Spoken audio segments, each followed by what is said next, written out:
Karen had never been what you'd call lucky. Not in love, not in career, not even with the lottery tickets she occasionally bought on a whim at the local convenience store. She lived a quiet, ordinary life in a modest house within a tightly knit suburban community governed by a homeowners association that prided itself on order, routine, and predictability. But that ordinary life shattered one cool spring evening. Karen sat on her worn couch, her fingers trembling slightly as she stared at the lottery ticket in her hand. The glowing numbers on the TV screen matched perfectly with hers, every single one. The jackpot was enormous, life-changing, 12.5 million. At first, she thought it must be a mistake. She refreshed the news website repeatedly, her heart hammering, in disbelief. This was no dream. Karen had just won the lottery. Her mind raced. She'd always daydreamed about what she'd do if money were no object. Pay off debts, travel the world, help her family. But there was one purchase she'd never dared to imagine. A Ferrari. Sleek, red, and roaring with power, the Ferrari was the kind of car that screamed freedom and luxury. It was a symbol of a life Karen thought was forever out of reach. Within a week, Karen found herself sitting behind the wheel of that Ferrari, the engine's growl vibrating through her chest. The salesman had handed her the keys with a knowing smile, and for the first time, Karen felt an intoxicating rush of triumph. She drove the car home through the quiet streets of her neighborhood, the sunlight bouncing off the shiny hood. Neighbors stopped and stared. Children pointed with wide eyes. Even the grumpiest old man on the corner tipped his hat. Karen soaked it all in, her smile brighter than ever. This car wasn't just a possession. It was her ticket to a new life. But beneath the admiration lurked something else. Subtle glances, whispered conversations, and the uneasy tension that Karen couldn't quite place. The neighborhood she'd always known seemed to shift beneath her, as if her Ferrari was a bright red flare marking her as an outsider. A week passed. Karen noticed a folded note slipped under her windshield wiper.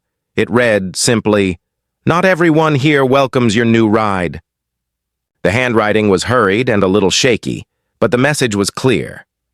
Karen's heart sank. What could this mean? She'd expected envy, maybe even a little jealousy, but threats? It felt surreal. Then came the letter from the HOA. The envelope was thick, official, stamped with the HOA's seal. Inside was a detailed reminder of community rules Karen had never read carefully before. There were sections about landscaping, noise, and then, surprisingly, a lengthy section about parking. No oversized vehicles, no commercial vehicles, no cars parked on the street overnight. Luxury vehicles, including sports cars like hers, were specifically mentioned. Karen reread the letter again and again. The rules were clear and strict, with warnings of fines, towing, and even legal action for violations. Her mind spun. How had she missed this? Why hadn't the HOA informed her personally before? Was this a coincidence or a targeted attack? That night, Karen sat in her Ferrari, parked in front of her house, staring at the glowing dashboard. The roar of the engine no longer brought joy. Instead, it sounded like a challenge, one she wasn't sure she could win. Outside, the neighborhood was quiet, but Karen felt a storm brewing. What had started as a dream was quickly turning into a battle she never expected to fight, and deep down, she knew this was only the beginning. The morning after Karen received the HOA letter, the neighborhood seemed different, more watchful, less friendly. Word of her Ferrari had spread fast, but the subtle undercurrents were starting to ripple into open waves. Karen stepped outside, her fingers curling nervously around the car keys. The Ferrari sat gleaming in the driveway, reflecting the early sunlight like a jewel on display. To her, it was a symbol of hard-earned freedom. To some neighbors, it was something else entirely. As she walked to her mailbox, she caught her neighbor, Mr. Dalton, peering over his fence, his lips pressed tightly together. He gave her a nod that felt more like a warning. Across the street, a group of neighbors gathered near the park bench, their hushed tones stopping abruptly when she glanced their way. The quiet neighborhood had shifted into a spotlight, and Karen was center stage.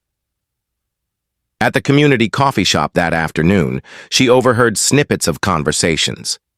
"It's not about the car," someone said.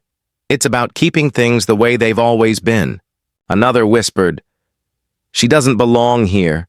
That Ferrari? It's too flashy for our streets." Karen's stomach twisted.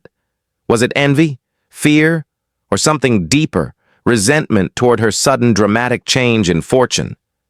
She tried to remind herself she hadn't changed. It was just a car, after all. But the growing tension was impossible to ignore. That evening, as Karen returned home, a folded piece of paper was tucked under her windshield wiper once again. This time, the message was colder. "Rules are rules. Park elsewhere or face consequences." She looked up and down the street. The quiet rows of neatly trimmed lawns now seemed like a battleground. Every shadow felt like a pair of watchful eyes. Karen called her best friend, Lisa, her voice tight with frustration. "I thought winning the lottery would make things easier," she said. "Instead, it feels like I'm under siege." Lisa sighed. "Maybe it's not just about the car. Maybe they see you as a threat to the order they've built here. People don't like change, especially sudden change." Karen knew Lisa was right. The neighborhood was a fortress of routine, built on years of unspoken agreements and careful boundaries. And she had just driven a shiny, roaring disruptor through the gates. Days passed, and Karen noticed small signs that someone was watching her more closely. Her trash bins were moved to different spots. Tire marks appeared suspiciously near her driveway. Even her mail was mysteriously delayed.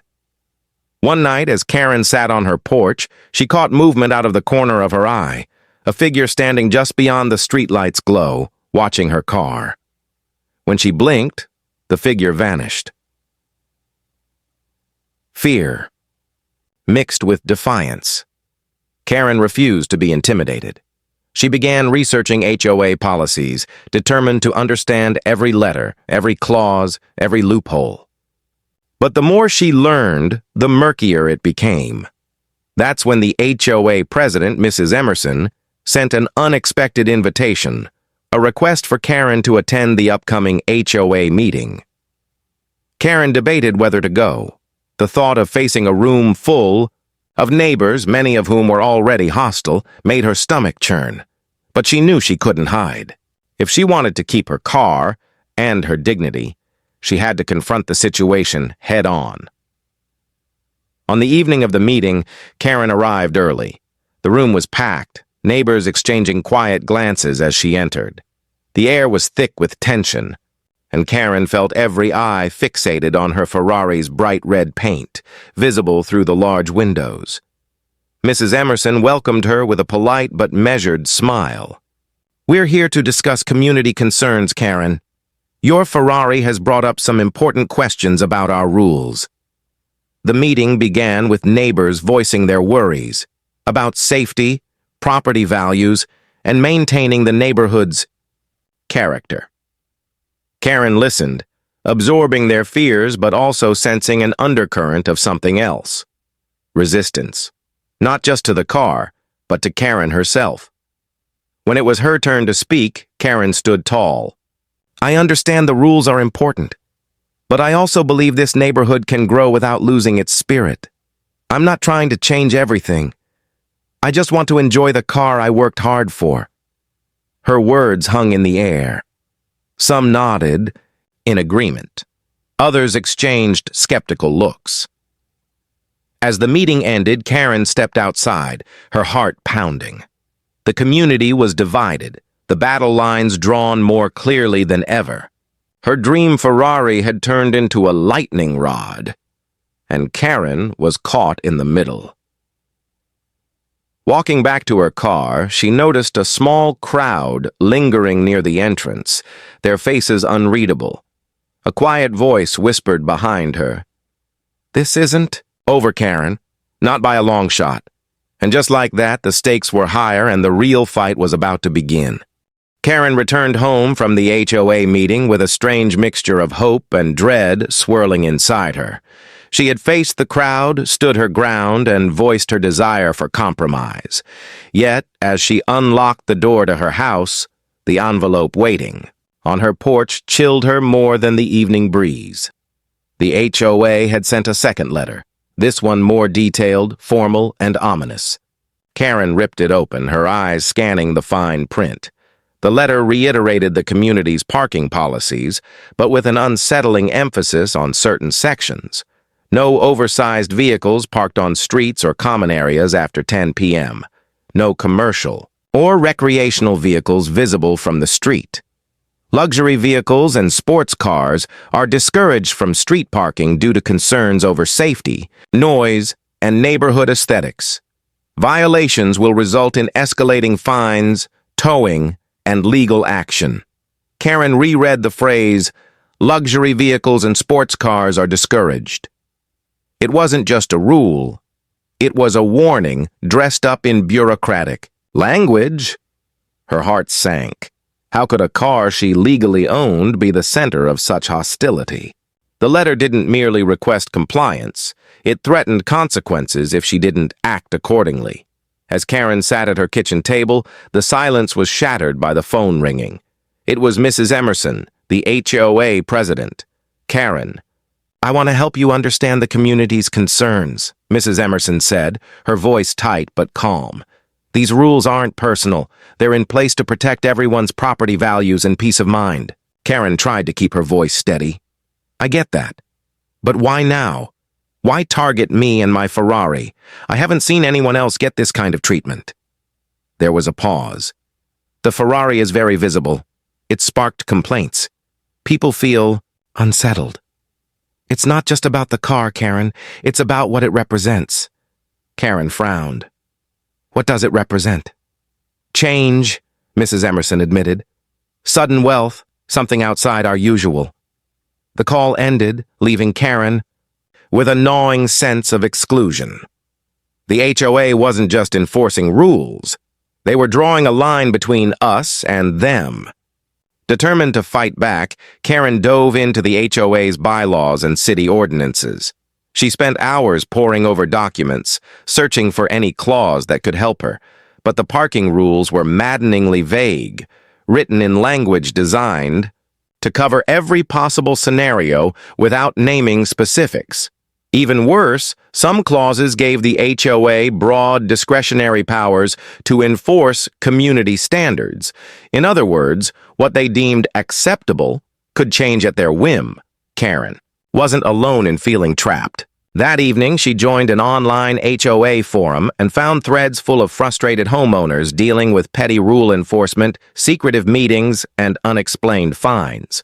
Some had lost parking spaces, others had been fined for minor landscaping. Infractions. The more she read, the clearer it became. The HOA was wielding its power selectively, and she was their newest target. Days later, Karen noticed another note on her car windshield. This one was typed and signed by an anonymous HOA board member. It read, "Your vehicle violates community guidelines. Please move it immediately or face penalties." The note struck a nerve. Karen wanted to scream, to fight back harder, but something told her to tread carefully. The HOA was sending a message, and it was clear they weren't bluffing. That night, Karen sat in the driver's seat, gripping the steering wheel. The car's polished leather smelled like freedom, but she felt anything but free. Her phone buzzed again, a text from a neighbor she barely knew. "They're watching, be careful." Karen's breath caught. Who was watching? What were they planning? As she stared out into the dark street, illuminated by the flickering glow of a distant street lamp, Karen realized this wasn't just about parking. It was a war for control, and she'd just become the most visible target. But Karen was no quitter. The lottery had given her a chance at a new life, and she wasn't about to lose it to bureaucratic battles or neighborhood politics. The fight had just begun, and next time she vowed she would strike back smarter, harder. Unseen by Karen, a shadow moved quietly across the street, slipping away into the night as the house lights dimmed one by one. The game was on. Karen woke to the harsh buzz of her phone vibrating on the nightstand. "Groggy," she answered to hear Lisa's urgent voice. "Karen, you need to come outside, now." Heart pounding, Karen threw on a jacket and stepped into the chilly dawn. As she opened her front door, she was met with a sight that stopped her cold. Ferrari's once proud red paint was now marked by deep, jagged scratches stretching across the driver's side door. The glare of the early sun highlighted the fresh damage, raw and unforgiving. Karen's breath caught. This wasn't just a warning anymore. This was war. Neighbors gathered across the street, whispering nervously. Some shook their heads in sympathy. Others watched with cold indifference. The division in the neighborhood was no longer subtle. Lisa hurried over, her face pale. "I don't know who did this, but you can't stay quiet. This is getting dangerous." Karen's fingers trembled as she touched the scarred paint. The car had become a lightning rod, a target not just of HOA rules, but of personal vendettas. The question now was, how far would it go? That afternoon, Karen received another letter, this one accusing her of violating parking rules continuously and warning that the HOA board would vote on penalties at the next meeting. Determined not to back down, Karen decided to confront the HOA directly. She organized a neighborhood gathering in her backyard, inviting both supporters and skeptics alike. She wanted to show she wasn't just some reckless newcomer demanding special treatment. The turnout surprised her. Dozens of neighbors arrived, some curious, some cautious. The air buzzed with tension as Karen opened the meeting with a clear message. "We all want a community we can be proud of. But fear and exclusion won't build that. We need rules that work for everyone, not just the loudest voices or the most powerful." Voices rose. Some applauded. Others argued that the Ferrari was a threat to the neighborhood character, an expensive show-off that didn't belong. Amid the heated debate, Karen noticed Mr. Dalton sitting quietly in the corner, arms crossed, and eyes dark. He didn't speak, but his gaze felt like a warning.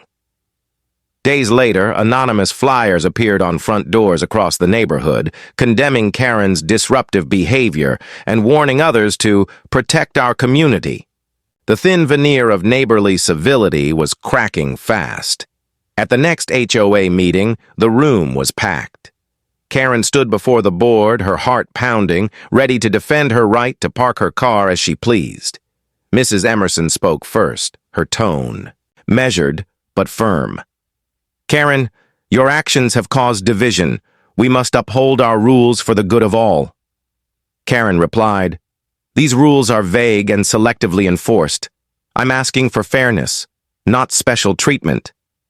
The room erupted into murmurs and side conversations.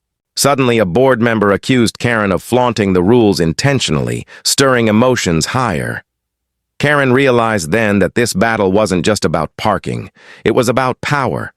Who got to decide what the community looked like and who belonged? Walking home, she found her mailbox stuffed with another note. "This is your last warning. Comply or face consequences." But Karen was done retreating. The car scratches had scarred more than her Ferrari. They had scarred her. Pride. If this was a war, she would fight, but not with anger alone.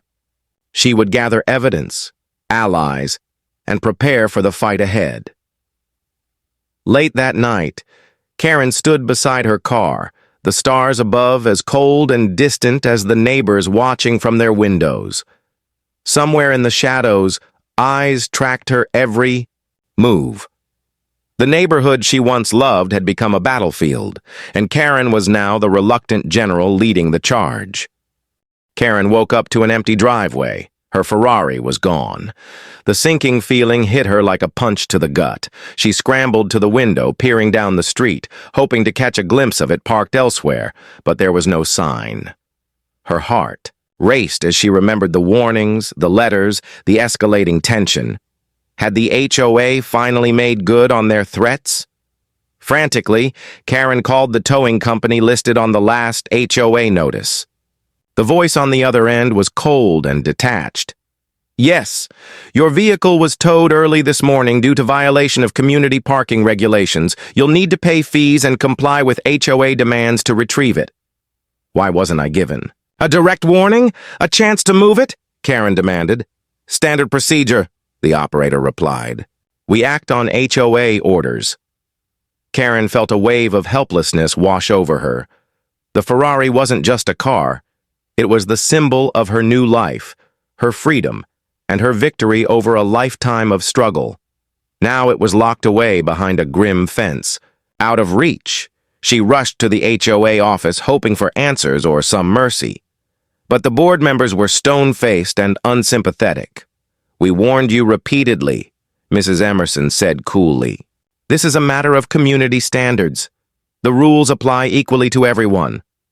Karen's voice cracked. But you're targeting me. I've done nothing but park my legally owned vehicle.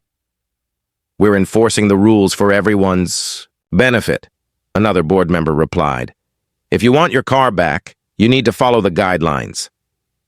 The humiliation stung deeper than Karen expected. She wasn't just fighting rules. She was fighting neighbors who saw her as an outsider, a threat, someone to be pushed out. That night, as Karen sat alone in her small kitchen, the house felt emptier than ever. The Ferrari was locked away, and, with it, her dreams seemed to slip further from reach. Then came the texts, anonymous messages warning her to stop causing trouble, that the community knows what's best, and chillingly, next time it won't be just your car. Fear, mingled with anger. Someone was escalating, and Karen wasn't sure who or why. But retreat was not an option. She hired a lawyer, determined to challenge the HOA's overreach. The legal fees piled up, but Karen refused to back down. Meanwhile, the neighborhood was divided like never before. Some sympathized with Karen's fight for fairness, while others resented the attention she'd brought to their quiet streets. Local news caught wind of the story, dubbing it the Ferrari feud. Reporters showed up, cameras flashing, neighbors whispering on both sides of the battle. Karen felt the pressure mounting. Every move she made was scrutinized. Every word she said could tip the fragile balance between support and opposition. One evening, as she left a restaurant after a long day of meetings and interviews, Karen noticed a figure following her from a distance. Her pulse quickened. She ducked into a crowded store, heart pounding, waiting until the footsteps faded. The intimidation tactics were clear, and they worked. But Karen was determined not to let fear win. She knew the fight wasn't just about a car anymore. It was about standing up to power, about belonging, and about defining who she was in a world that suddenly felt hostile. And as she sat in her empty driveway, staring at the faded tire marks where her Ferrari once stood, Karen promised herself one thing: she would win this war, no matter the cost. Karen's days had grown restless, her nights filled with restless thoughts and growing unease. The loss of her Ferrari was a heavy blow, but the mounting pressure and mysterious threats weighed. Even heavier, the neighborhood she once called home now felt like a maze of silent watchers and whispered warnings. One evening, as she sat reviewing legal documents in her dimly lit living room, her phone buzzed with a message from an unknown number. You're not alone. Meet me at the old community center at 8 p.m. tonight. Come alone. Karen's heart pounded. Could this be a trap or a lifeline? Curiosity and hope won the battle over fear. At 7:50 p.m., she arrived at the aging community center. The building was dark, its windows boarded up, giving it the look of a forgotten relic. Inside, a single figure stepped out of the shadows, a man in his early 40s, calm but watchful. "I'm Jason," he said quietly. "I used to live here years ago, before the HOA took over completely. I know what you're going through." Karen's eyes narrowed. "Why should I trust you?" Jason smiled faintly. "Because I was once on the other side, an HOA board member. Actually, I resigned when I realized how much power the board was abusing. They've been tightening control ever since." Karen's mind raced. An insider willing to help? It was almost too good to be true. Jason continued. "The HOA doesn't just enforce rules. They intimidate, manipulate, and if necessary, they'll crush anyone who threatens their grip. You're the first to fight back openly in years." Karen swallowed hard. "What can I do? I've already lost so much." Jason handed her a folder, filled with documents, photos, and emails, evidence he'd collected over the years. Complaints ignored, fines arbitrarily issued, meetings held in secret. It was a roadmap of the HOA's dark side. "This is your leverage," Jason said, "but be careful. They have allies everywhere." Just then, a noise outside startled them both. Footsteps, a car pulling up quickly. Jason motioned for Karen to hide behind a curtain. They watched through a crack as a black SUV parked outside and two figures stepped out, scanning the building. "They're on to us," Jason whispered. "We have minutes." Karen's heart raced as they slipped out a back exit, disappearing into the shadows just before the SUV's headlights swept through the empty lot. Back at her house, Karen stared at the folder in her hands. She wasn't alone after all. There were others who wanted to bring the truth to light. The next day, armed with Jason's information and renewed determination, Karen began reaching out to neighbors, quietly, carefully, sharing what she'd learned. To her surprise, a handful of residents confessed they felt trapped by the HOA's iron grip but feared retaliation if they spoke up. With cautious optimism, Karen formed a small coalition, a group ready to challenge the board's authority and demand transparency. But the threat loomed large. Anonymous notes appeared again, this time warning, "Stop digging or else." One night, Karen's car was vandalized again, this time with a smashed headlight and spray-painted words. "Back off." Fear tightened its grip, but so did Karen's resolve. She now understood the stakes. This wasn't just about parking or a luxury car. It was about power, control, and who got to decide the rules of the community.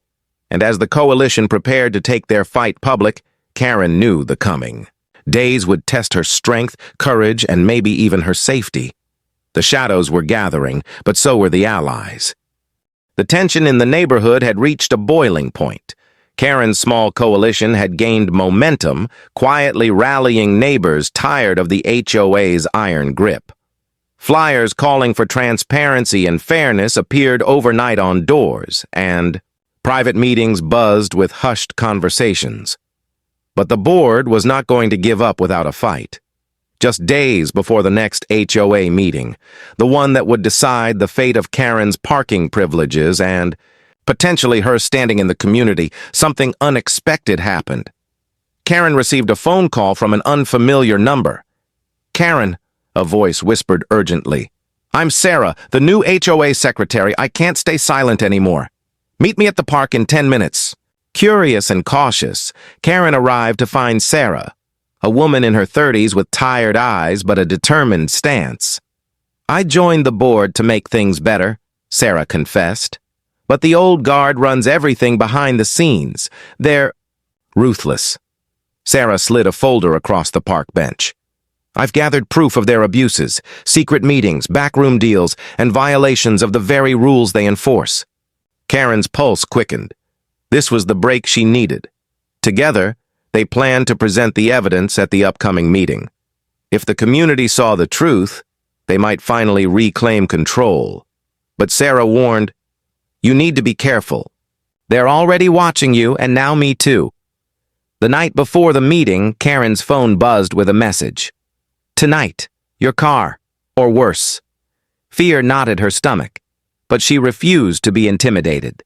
The meeting hall was packed, more than ever before. The air was thick with anticipation and hostility. When Sarah stepped forward with the evidence, the room erupted. Faces turned pale as she revealed documents proving the board's misconduct, their selective enforcement, and even unauthorized fines. Voices shouted, accusations flew, and for the first time, the board members looked vulnerable.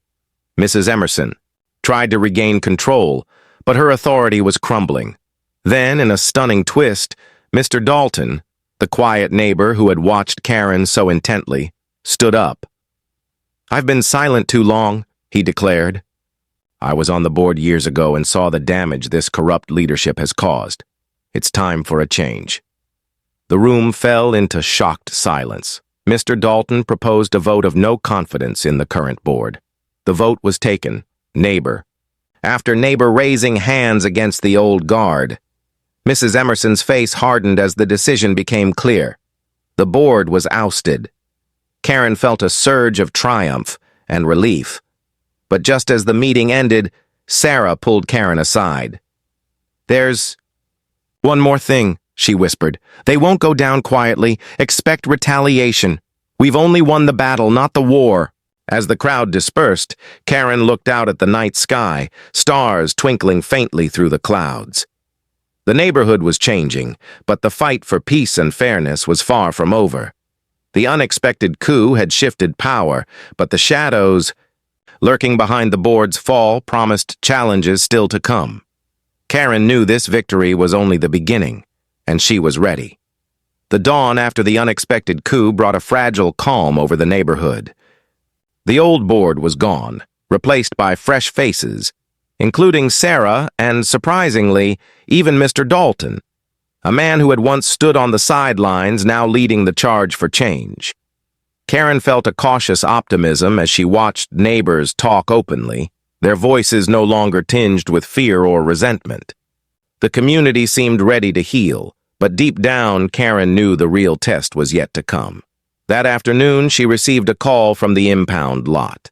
The Ferrari was ready to be released, on one condition: all outstanding fines and fees must be paid immediately, totaling thousands of dollars. Karen's jaw clenched. The new board might be in place, but the remnants of the old power structure still lingered, wielding their control through bureaucratic hoops. She called Mr. Dalton, who promised to help negotiate a fair settlement. Days passed in tense negotiation. Finally, the impound fees were reduced, some fines waived, and the Ferrari was returned, gleaming and untarnished, waiting like a trophy in her driveway. Relief washed over Karen as she slid into the driver's seat, but just as she started the engine, her phone buzzed with a message. "You think this ends here? Think again." Her heart pounded. Later that evening, as Karen hosted a neighborhood barbecue to celebrate the new board's first steps, the air was festive but tinged with unease. Suddenly, headlights flashed down the street. Bright, aggressive, a sleek black car pulled up and parked directly across from Karen's house. From inside stepped a man she recognized instantly, Mr. Richardson, the former HOA president, whose quiet exit had seemed like defeat. He smiled thinly. "Congratulations on your victory, Karen. But remember, some games are never over." Karen stood her ground. "This community deserves better, and we'll fight to keep it that way." Mr. Richardson's smile widened. "We'll see." As he walked away, Karen felt a rush of adrenaline, not fear. The battle had been fierce and scars remained, but she had proven she was no pushover. That night, she parked the Ferrari safely in her garage for the first time since the ordeal.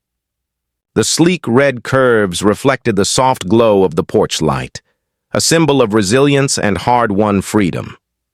Karen gazed out at the quiet street, her mind racing with plans to rebuild, unite, and protect the community.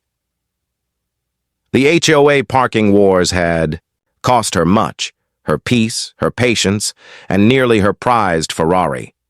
But in the end, Karen had won something far more valuable: respect, justice, and the knowledge that standing up for what's right was worth every fight. And as she closed the garage door, the neighborhood settled into a new chapter, one where voices were heard and no one's freedom was parked on a line.